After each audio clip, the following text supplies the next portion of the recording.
누가복음 24장 13절로 35절 말씀입니다. 139쪽.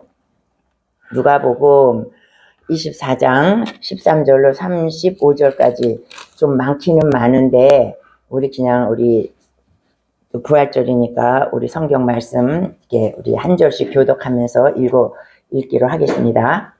그날에 그들 중 둘이 예루살렘에서 20올이 되는 엠마오라 하는 마을로 가면서 그들이 서로 이야기하며 문의할 때에 예수께서 가까이 이르러 그들과 동행하시나 그들의 눈이 가려져서 그인 줄 알아보지 못하였거늘 예수께서 이르시되 너희가 길 가면서 서로 주고받고 하는 이야기가 무엇이냐 하시니 두 사람이 슬픈 빛을 띠고 머물러 서더라. 그 한 사람이 물러가라는 자가 대답하여 이르되 당신이 예루살렘에 체류하면서 우주로 쌓인 일을 혼자 알지 못하느냐. 이르시되 무슨 일이냐. 이르되 나사렛 예수의 일이니 그는 하나님과 모든 백성 앞에서 말과 일에 능하신 선지자이거늘 우리 대제사장들과 관리들이 사역 판결에 넘겨주어 십자가에 못 박으며 우리는 이 사람이 이스라엘을 속량할 자라고 바랐노라. 이뿐 아니라 이 일이 일어난 지가 사흘째요. 또한 믿지 않던 자들은 우리로 물러가야 했으니 이는 그의 시체에 내려가야 그의 시체를 보지 못하고 와서 그가 살아나셨다 하는 천사들의 나타나심을 보았다 함이라. 또 우리가 함께 앉은 자들이 그런 하나님을 아여 저희가 일어나와 그를 보았으나 예수는 보지 못하였느니라 하거늘 이르시되 미련하고 선지자들이 말한 모든 것을 마음에 더디 믿는 자들이여 그리스도가 이런 고난을 받고 자기의 영광에 들어가야 할 것이 아니냐 하시고 이에 모세와 모든 선지자의 글로 시작하여 모든 성경에 쓴 바 자기에 관한 것을 자세히 설명하시니라. 그들이 한 마을에 그들이 강권하여 이르되 우리와 함께 유하사이다. 때가 저물어 가고 날이 이미 기울었나이다 하니 이에 그들과 함께 유하로 들어가시니라. 그들과 함께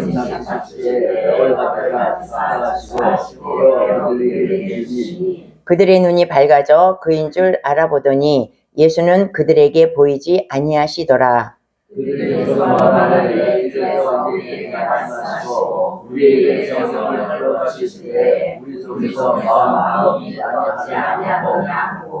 곧 그때로 일어나 예루살렘에 돌아가 보니 11 제자 및 그들과 함께한 자들이 모여 있어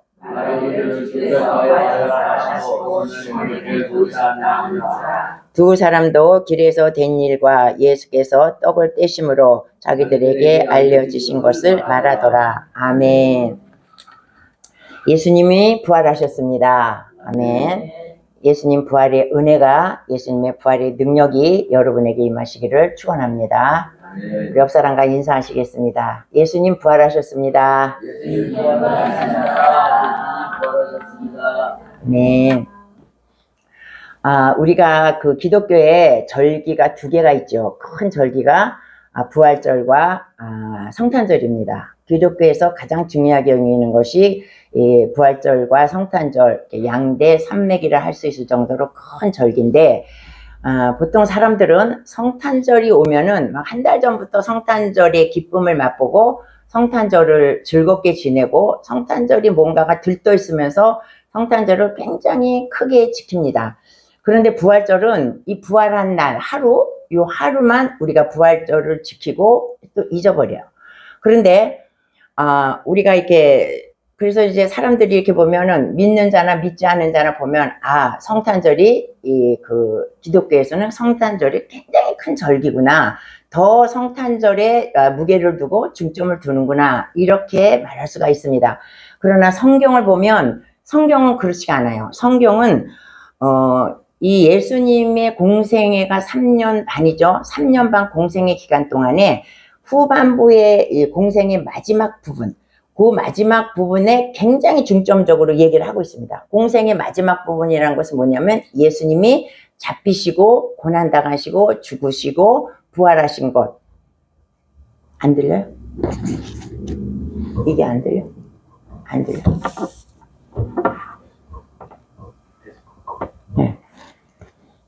그것이 그 마지막 말하자면 일주일, 죽으시기 일주일 전 사건들을 성경은 굉장히 중요하게 다루고 있습니다. 그러니까 공생애가 3년 반이지만 마지막에 예수님 마지막 공생의 마지막 사역, 죽으시고 부활하신 사건을 굉장히 중요하게 성경은 다루고 있다는 거예요. 그래서 마태, 마가, 누가, 요한복음에 보면 이 예수님의 죽으시고 부활하신 사건이 다 기록되어 있어. 그런데 마태복음 28장으로 되어 있는데 28장 중에 10장이 예수님이 잡히시고 고난당하시고 죽으시고 부활한 것에 대해서 28장 중에 10장을 할애합니다. 근데 이제 마가복음은 16장으로 되어 있는데 마가복음은 그 부분을 6장으로 요약하고, 또 누가복음은 24장인데 누가복음도 6장으로 그것을 이렇게 기록하고 있어. 근데 요한복음은 21장이에요. 21장인데 요한은 예수님의 죽으신 그 사건을 반 이상을 이 마지막 부분에 중점적으로 치중하고 있다는 것입니다. 그러니까 마태, 마가, 누가, 요한은 예수님이 십자가에 돌아가시는 그 사건을 굉장히 중요하게 여기신다는 거야. 근데 이제 우리가 성탄절의 기록을 보면, 사복음서에서 성탄절의 기록을 보면 마태가 28장 중에 2장을 성탄에 예수님 탄생하는 것에 대해서 기록하고 있어요. 그리고 이제 누가는 이제 2장을 예수님의 탄생을 기록하고 있고, 마가와 요한은 아예 예수님의 탄생에 대해서 언급을 하지 않아. 그러니까 이것은 무엇이냐면, 우리가 성탄절도 중요하고 그 부활절도 중요하지만 결국 그리스도의 그 기독교의 핵심은 뭐냐면 예수님의 고난과 죽으심과 부활에 있다 이거예요. 그러니까 이 기독교에서 예수님의 죽으심과 부활이 없다면 기독교라고 내세울 게 없고 타종교와 비슷하게 없다는 거예요. 탄신일은 석가나 누구나 다 탄생했어. 그런데 우리는 그 성탄절을 굉장히 중요하게 여기지만 기독교의 핵심은 뭐냐면 예수님이 십자가에 죽으시고 부활하신 사건이라는 것입니다. 그러니까 인간의 몸을 입고 태어나서 다시 죽었다가 산 사람은 아무도 없어. 인간의 영으로는 살지만 인간의 몸을 입고 다시 태어난 사람은 오직 예수님밖에 없다는 사건입니다. 그래서 이 부활절을 우리가 굉장히 귀중하게 여기고 굉장히 크게 여겨야 우리의 신앙이 이게 올바로 되고 이제 우리의 신앙이 성장할 수 있다는 것입니다. 그래서 이제 오늘 부활절날 이제 예수님이 십자가에 못 박히시고 오늘 새벽에 살아나신 사건입니다. 그래서 오늘 말씀을 보면 예수님의 두 제자가 엠마오로 내려가고 있었다 그래요. 근데 여기서는 그냥 사람이라 하는데 구 성경에 보면 제자라고 나와 있습니다. 근데 이 제자는 예수님의 12제자가 아니고 예수님은 또 그 12제자뿐만 아니라 많은 제자를 거느리고 계셨어요. 70인의 제자도 있었고, 그래서 예수님은 이 두 제자라는 것은 12사도에 속하지는 못했지만 예수님을 열심히 따라다니면서 예수님과 접하고 예수님과 대화하고 예수님을 열심히 섬겼던 그런 제자라는 것입니다. 그런 제자가 엠마오로 가. 엠마오는 아마도 이 제자들의 고향이라고 이렇게 생각을 합니다. 그런데 이 엠마오가 이 성경에 보면 25리쯤 된다 그랬어요. 그러니까 25리면 서울에서 보면 여기서 보면 한 안양 정도 아니면 수원 정도 이런 거리에 를 이제 걸어서 자기네들끼리 가고 있는 거예요. 자기네들끼리 아주 슬퍼서 슬픈 빛을 하고 그러고 내려가고 있는 중이야. 그런데 자기네들끼리 무슨 얘기를 했겠어요? 예수님 돌아가신 사건에 대해서 얘기를 하지 않았겠습니까? 그런데 예수님이 이제 거기에 그들 가운데 찾아오신 거야. 예수님이 찾아오셔서 지금 진지하게 많은 얘기를 하는데 무슨 얘기를 하고 있었냐. 그리고 예수님이 그들 가운데 찾아오셨어. 그런데 이 사람들은 예수님이 옆에서 같이 얘기하고 오셨는데 예수님인 줄 알지 못했다는 거예요. 예수님이 옆에 왔는데 예수님인 줄 몰라. 성경에 보니까 왜 모르느냐? 그들의 눈이 가리워졌다 그랬어요. 그들의 눈이 가리워졌어. 왜 눈이 가리워졌을까? 이 사람들은 지금 현실로 보면 예수님이 죽었어. 예수님이 죽었으면 이제 예수님은 그것으로 끝난 거예요. 예수님은 평소에 뭐라 그랬습니까? 내가 죽었다가 3일 만에 살아나리라. 이거를 몇 번이나 말씀하셨는데도 불구하고 이 제자들은 그거는 까맣게 잊어버리고 예수님이 죽어서 예수님은 끝났어. 그러니까 절대로 예수님이 내 옆에 있을 분이 아니라는 거예요. 그래서 영적으로 이들이 눈이 가려졌다는 것입니다. 그리고 육적으로 눈이 가려진 것은 예수님이 변형된 예수님이에요. 그러니까 살아계실 때 예수님과 부활하실 때 부활체로서 예수님은 몸이 약간 변화됐대. 그러니까 똑같지가 않다는 거야. 그러니까 막달라 마리아가 무덤에서 처음 라보니요 그러면서 예수님을 처음 만났을 때도 막달라 마리아가 예수님을 금방 알아보지 못했다는 거야. 그러니까 부활하신 예수님은 예수님이긴 하지만 그때 당시에 예수님과는 뭔가 육신이 좀 변형된 예수님이었다. 그래서 이들은 자기들이 섬기던 그 예수님이 옆에 와 있는데도 눈이 가리워져서 알아보지 못했다는 것입니다. 그러니까 얼마나 슬픈 일입니까? 예수님이 옆에서 동행하고 있어. 그러면서 예수님이 뭐라 그러냐면 그렇게 진지하게 너희들이 얘기를 하는데 도대체 무슨 얘기를 하는 것이냐 그러고 물었어. 그랬더니 이 사람들이 아주 슬픈 얼굴을 하면서 그 중에 제자 하나 글로발에는 그 제자 하나가 당신은 지금 예루살렘에서 내려오면서 예루살렘에서 일어난 그 일을 지금 알지 못하느냐, 다른 사람은 다 아는데 어째 혼자만 그걸 모르고 물어보느냐 이렇게 말하는 거야 예수님한테. 그러니까 이제 그러면서 이 글로바가 예수님에 대해서 이야기를 해주는 거야. 선지자가 있었는데 그 사람은 이제 일주일 동안에 있었던 일을 말합니다. 예루살렘에 나귀를 타고 입성을 하실 때 사람들이 메시아라고 막 종려나무 가지를 흔들고 막 입성을 했다. 그 사람이 또 예루살렘 성전에 들어가더니 막 비둘기 팔고 막 양 팔고 소 파는 자들을 다 뒤집어 엎으시고 노끈으로 채찍을 때려서 짐승을 다 퍼내시고 성전을 깨끗이 하셨다. 너무나 아주 시원하고 좋았다. 그런 얘기를 해요.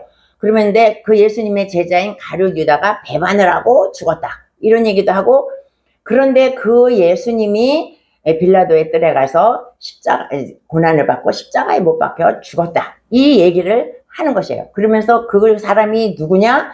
그 사람은 아주 능력 있고 유능한 선지자다. 이렇게 말해요. 예수님을 이 제자들이 그렇게 가까이 봤으면서도 예수님의 선지자다. 너무나 아까운 선지자가 죽었다. 이렇게 말하는 거예요. 그러니까 예수님을 아무리 쫓아다니면 뭐하냐고. 예수님을 밤낮으로 쫓아다녀도 예수님의 말씀이 내 머리 안에 이렇게 되어 있지 않으면, 내가 체험하지 않고 예수님의 말씀이 나한테 기억되지 않으면 예수님을 선지자라고 보고 예수님이 지금 사흘 전에 돌아가셨다는 거야. 그런데 어떤 여자들이 뭐라 그러냐면 예수님이 부활하셨다 그러고 떠들고 다니던 여자도 있다. 그러면서 무덤에 갔더니 무덤이 비었다고 그러더라. 그런데 살아나셨다고 이 여자들이 떠들고 그 부활하신 것을 들었으면서도 이 엠마오로 가는 제자들은 예수님의 부활을 모르는 거예요. 왜? 예수님이 그동안 계속 말씀을 하셨어. 내가 3일 만에 부활하리라 이랬는데도 그들은 믿지 않았다는 거야, 그것을. 그리고 그냥 듣고 흘려버렸다는 거야.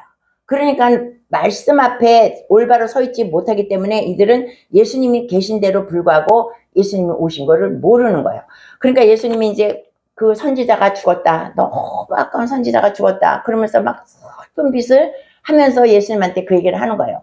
그래 예수님이 얼마나 답답하시겠습니까, 자기의 제자들이. 그러니까 25절에 뭐라 그러냐면 이 미련하고 선지자들의 말한 것을 더디 믿는 자들이요, 미련하다고 말씀하세요 예수님의 제자들에게. 그러면서 선지자들의 말한 것을 더디 믿는다. 더디 믿는다는 것은 너희들이 믿음이 없다 이거예요. 너희가 선지자들이 그렇게 말했는데 너희가 믿음이 없다. 그럼 우리가 더디 믿는다는 것은 이제 예를 들면 뭐냐면, 우리가 전도를 막 해요. 전도를 하면은 어떤 사람은 예수 믿고 천국 가세요. 예수 교회 나오세요. 막 우리가 전도하면 네 갈게요. 네 가요. 예수님 좋지요. 교회 나가야죠. 그럼 막 긍정적으로 반응을 해. 네 나가겠습니다. 그러면서 그 사람이 교회 나오냐? 안 나온다는 거야. 그러면 그 사람이 교회 나오는 믿음 있는 사람이냐 이거예요. 나온다. 그래요. 긍정적인 반응을 보이지만 그 사람은 교인이 아니라는 거야. 지금 이 엠마오로 가는 두 사람도 마찬가지예요. 그동안 예수를 열심히 믿었지만 더디 믿음이 없어. 그동안에 예수님께서 그렇게 말씀하신 것을 믿음을 믿지 않는 이 사람들을 예수님이 지금 책망하시는 거야. 미련하다.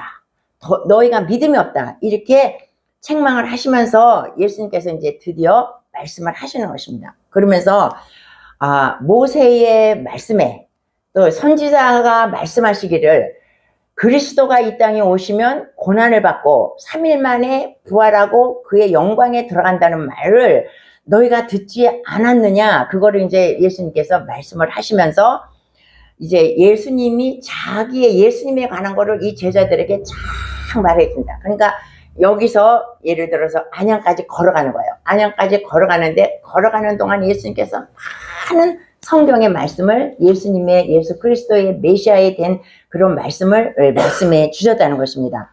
그러면 이들은 왜 도대체 여기서 안양까지 가는 동안에 예수님이 그렇게 말씀하시는데도 그래도 예수님인 줄 알아보지 못했을까? 이 제자는 지금 어떤 마음을 갖고 있냐면 굉장히 두려운 마음을 갖고 있습니다. 왜냐하면 예수님이 십자가에 달려 돌아가신 것을 봤어. 그런데 이 사람들이 그 앞에까지 예수님이 십자가에 달릴 때 예수님의 십자가의 앞에 간 사람은 요한밖에 없습니다. 다 도망갔어. 왜 도망가? 너도 그 당이지. 너도 그와 한 피지.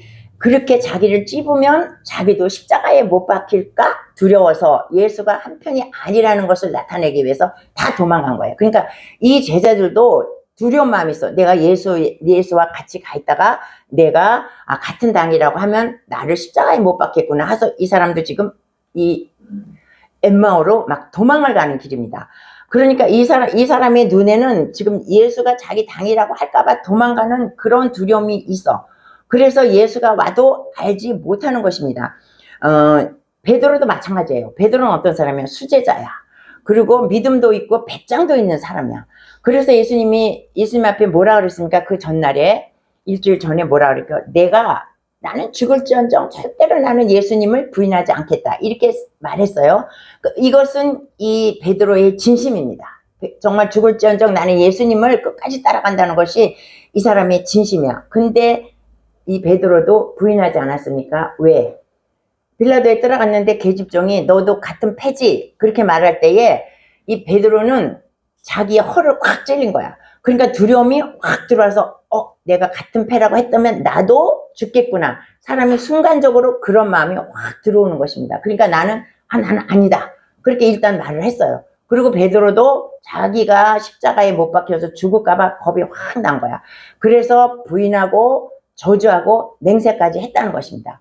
그런데 이것이 비단 베드로의 이야기냐? 우리는 그러지 않겠는가?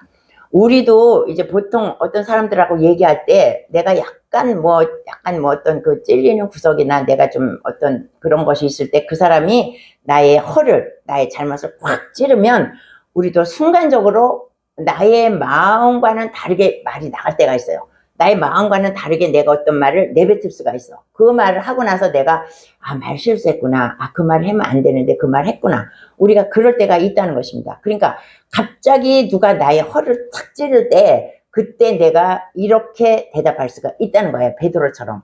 베드로가 3번 부인했다고 해서 우리가 예수님을 부인하지 않는다는 법이 없습니다.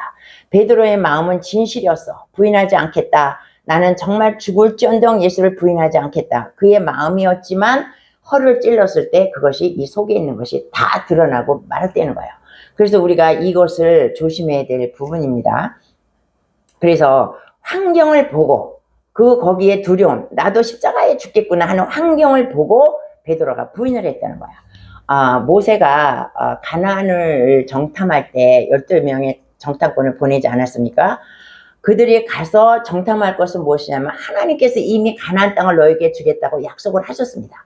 약속을 하셨으면 하나님께서 주신 그 약속의 말씀이 정말 이루어지겠는가? 이 땅이 적과 꿀이 흐르는 땅인가? 그거를 보라고 모세가 보냈습니다.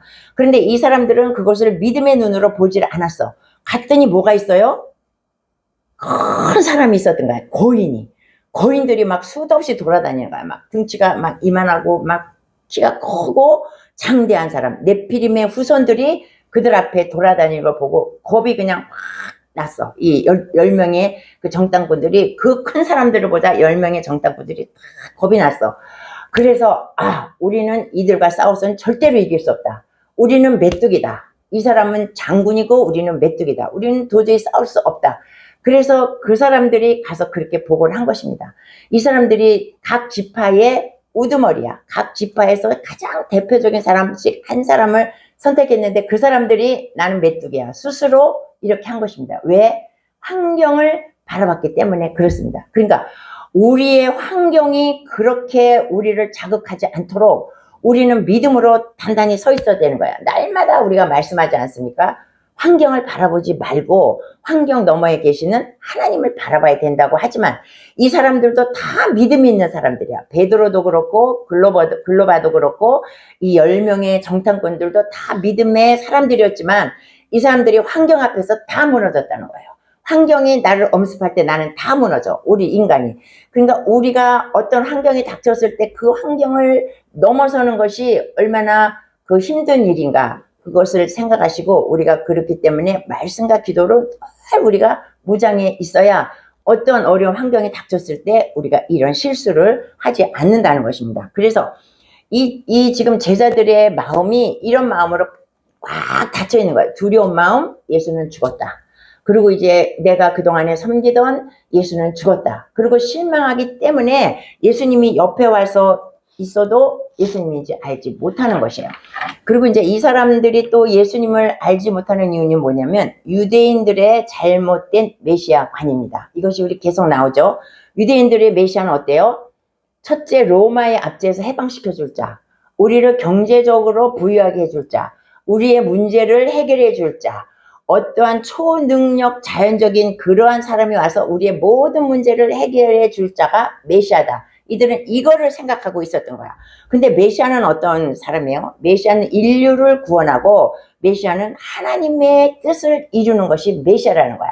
그러니까 예수님도 엄청난 이적과 기적을 많이 행하지 않습니까? 그러니까 이 사람이 메시아다. 이 사람이 우리의 모든 것을 해결해 줄 사람이다. 이렇게 하고 따랐는데 막상 예수님이 죽으니까 뭐라 그래요? 선지자다 이렇게 말해요. 선지자로서 많은 능력을 행했고 예언을 했고 이렇게 예수님을 선지자로 그냥 깎아내리게 된 것입니다. 그러니까 이 사람들이 예수님을 받아들일 만한 그런 마음의 준비가 아직 되지 않은 것이에요. 그래서 예수님은 이제 가시면서 계속해서 주의 말씀을 전해요. 그러니까 긴 세월 동안 예수님의 그 말씀을 전하는데 그래도 그들은 예수님인 줄 알지를 못해. 안양까지 가는 동안에 예수님을 알지를 못해. 근데 우리가 예수님을 모시고 이렇게 가면 얼마나 좋겠습니까? 그런데 이것이 이 두 제자의 그렇게 과연 이 두 제자의 말일까? 우리는 아닐까? 우리는 날마다 우리 옆에 예수님이 와 계심에도 불구하고 우리는 예수님인지 몰라. 내 옆에 예수님이 계신 것을 우리는 모른다는 거예요.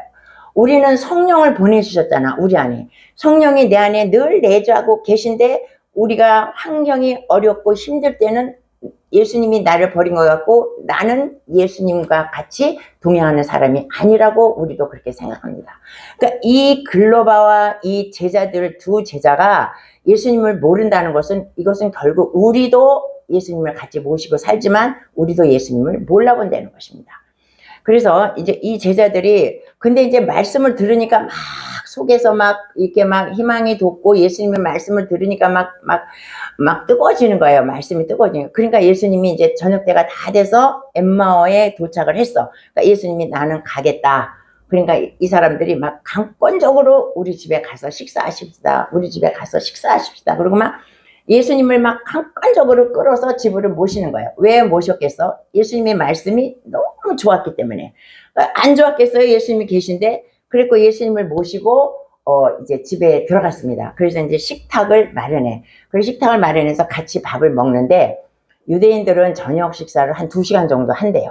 왜 그 유럽 쪽에 있는 사람들은 막 그 로마나 막 이집트나 이런 데 사람들은 저녁을 오래 먹잖아요. 한 가지 갖고 오면 조금 있다 또 한참 있다 한 가지 갖고 와서 먹고 얘기하고 뭐 포도주 마시고 이런 식으로 한 2시간을 얘기하는데 손님이 오시면 이 주인이 떡을 떼서 이렇게 손님한테 주는 게 원래 예의래요. 근데 오늘 말씀해 보니까 예수님이 떡이 나오니까 예수님이 그 손님이 그 떡을 가지고 축사하시고 예수님이 제자들에게 떡을 떼주는 거야. 반대가 됐어.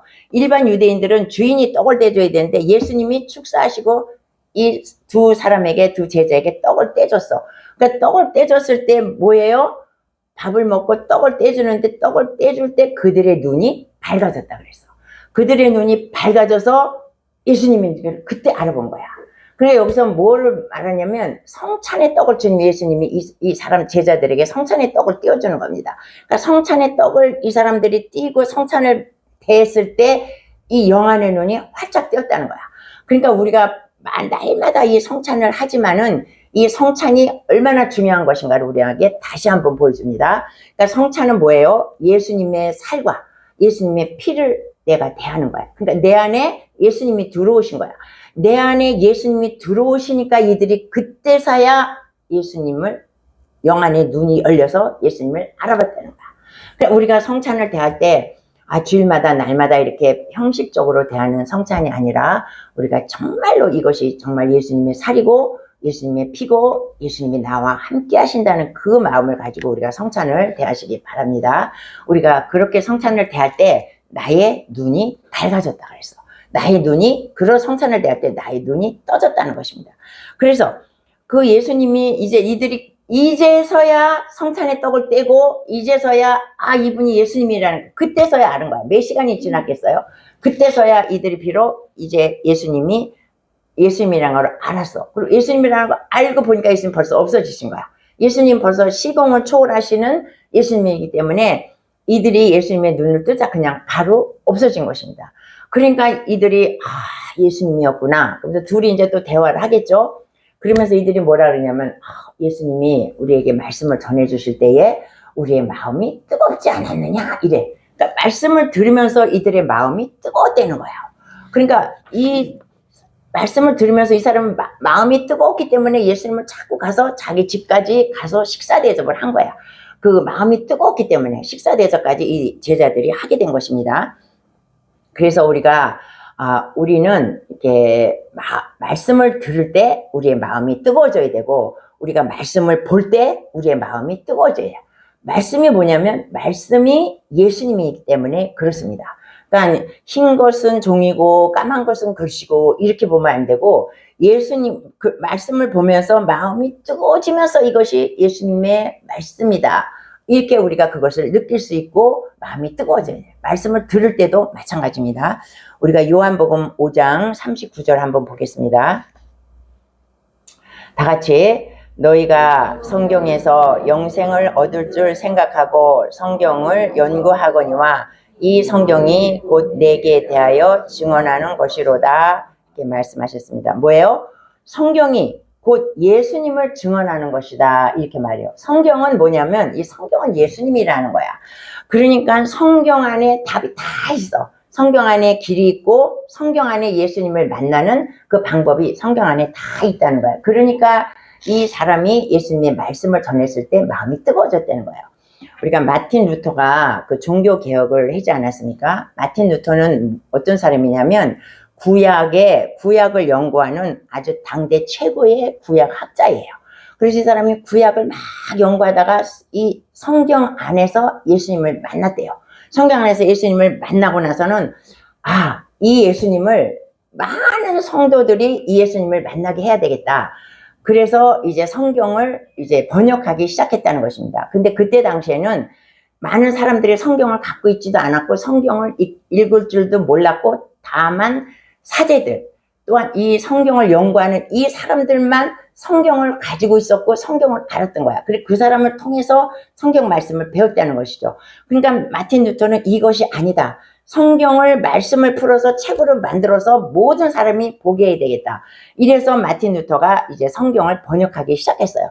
그래서 성경을 번역하는데 사제들과 그 위에 있는 종교 지도자들이 굉장히 반대를 했다는 거야. 왜 반대했겠어? 자기의 밥그릇이 이렇게 없어지니까. 성경을 모든 사람이 갖고 있어서 성경을 스스로 깨닫고 그러면 자기의 그 권위와 특권의식이 옛날에는 그 종교 지도자들이 막 이러지 않습니까? 자기의 특권의식이 없어지기 때문에 그 마틴 루터를 굉장히 받겠대. 핍박하고 성경을 번역하지 못하게. 그러나 마틴 루터는 정말 목숨을 걸고 이 성경을 번역을 해갖고 지금 우리들에게까지 이렇게 성경이 왔다고 그럽니다. 그러니까 여기서 말씀하시는 것은 뭐냐면 성경이 그만큼 중요한 것이다. 이제 그것을 이제 오늘 여기서 말씀을 합니다. 그래서 이제 이 제자들의 이 제자들이 어떻게 되냐? 제자들은 예수님을 만나고 나서는 마음이 180도로 확 변했어. 내려갈 때는 어떻게 해요? 막 찌질이로 내려갔어. 막 울면서, 막 근심하면서, 우리는 끝났다. 나는 끝났다. 예수님은 돌아가셨다. 그러고 처절하게 갔는데, 지금은 뭐예요? 예수님의 부활을 이 사람이 목격한 증인이야. 예수님의 부활을 목격한 증인이기 때문에 나는 막 이제 예수님이 살아나셨구나. 그러면서 막 환희와 기쁨과 소망과 희망이 막 이들에게 막 넘치나는 거예요. 그래서 이들이 어디로 가느냐? 예루살렘으로 갔어. 예루살렘으로 막 뛰어서 오던 길을 이제 우리가 항상 그러죠. 내려가는 길은 좋은 길이 아니다 그러잖아요. 올라가야 돼 우리는. 어디든지 올라가야 돼. 내려갔다가 다시 예루살렘으로 올라가는 거야. 올라가서 이제 예루살렘 이제 갔겠죠. 그랬더니 거기에 가니까 11 제자들이 모여 있고 또 다른 제자들이 모여 있어.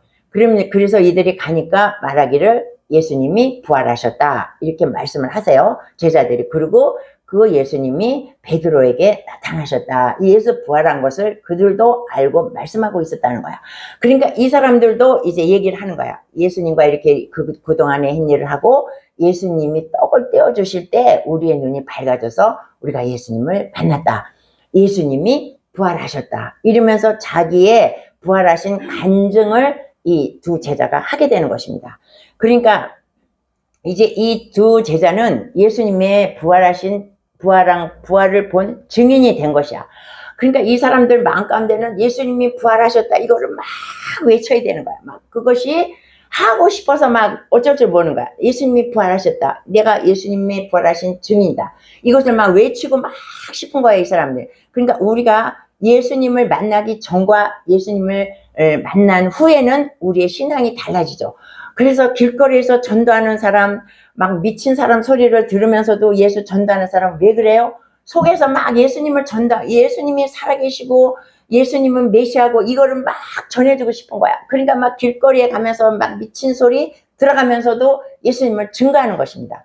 그러니까 이제 우리가 예레미야 선지자는 어떻게 해요? 예레미야 선지자가 하나님께서 예레미야 선지자를 택하셨어. 그러니까 예레미야 선지자가 나는 못해요. 나는 아이예요. 나는 아이와 같아서 나는 하나님의 일을 절대로 할 수 없어요. 그래서 막 예레미야 선지자가 자기는 못하겠다고 계속 거부를 했습니다.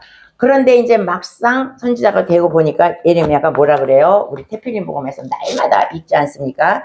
예레미야 20장 9절에 내가 다시는 여호와를 선포하지 아니하며 그 이름을 말하지 아니하리라 하면 나의 마음이 불붙는 것 같아서 골수에 사무치니 답답하여 견딜 수 없다. 이렇게 말해요. 막 하나님 말을 나는 안 하려고 막 나가 작정을 해. 왜냐하면 하나님의 말씀을 선포하면 또 잡아 죽이고 막 가방에 집어넣고 그러니까 막 내가 그 얘기를 하나님 말씀을 안 하려고 하는데 그것을 안 하면은 내가 막 마음에 막 불붙는 것 같아. 막 답답해서 견딜 수가 없어. 그래서 예레미야가 죽음을 무릅쓰고 막 매를 맞아 가면서도 여호와의 말씀을 막 선포하는 거야. 그러니까 하나님을 만난 사람은 이렇다는 거예요. 그리고 12 제자 중에 우리가 요전 시간에도 살펴봤지만 베드로와 요한이 산헤드린 공회에 붙잡혀 갔죠. 산헤드린 공회에는 엄청난 무서운 곳입니다. 거기서 죽이면 죽는 거예요. 근데 그들 앞에서 그가 당당히 말하기를 너희가 이제 다시는 예수의 이름을 말하지도 말라. 그럴 때 뭐라 그러면 내가 하나님의 말씀을 들으랴 너희의 말씀을 들으랴 이렇게 말해. 그러면서 우리는 보고 들은 것을 말하지 않을 수가 없다. 이러면서 나는 보고 들은 것을 다 말하겠다. 그 자리에서도 자기의 목숨을 내걸고 담담하게 이렇게 예수의 복음을 증거하는 것을 우리가 봅니다. 그러니까 이 두 증인도 이제는 막 불붙어. 하나님의 말씀이 살아서 이 속에서 불붙어서 내가 예수의 증인이다. 부활의 증인이다. 이러고 이제 이 사람이 증인된 삶을 살았다는 얘기가 오늘 엠마오로 가는 두 제자의 이야기입니다. 그러니까 엠마오로 가는 두 제자는 실망과 절망에 빠져서 갔지만 부활하신 예수님을 만나고는 완전히 180도로 변해서 다시 신앙을 회복하고 예수님의 증인이 된 삶을 살았다는 이제 그런 말씀이에요. 그래서 우리들도 예수님의 증인이 되고 우리들도 예수님의 살아계심을 증거하는 우리가 증인이 되시기를 예수님의 이름으로 축원합니다. 아멘.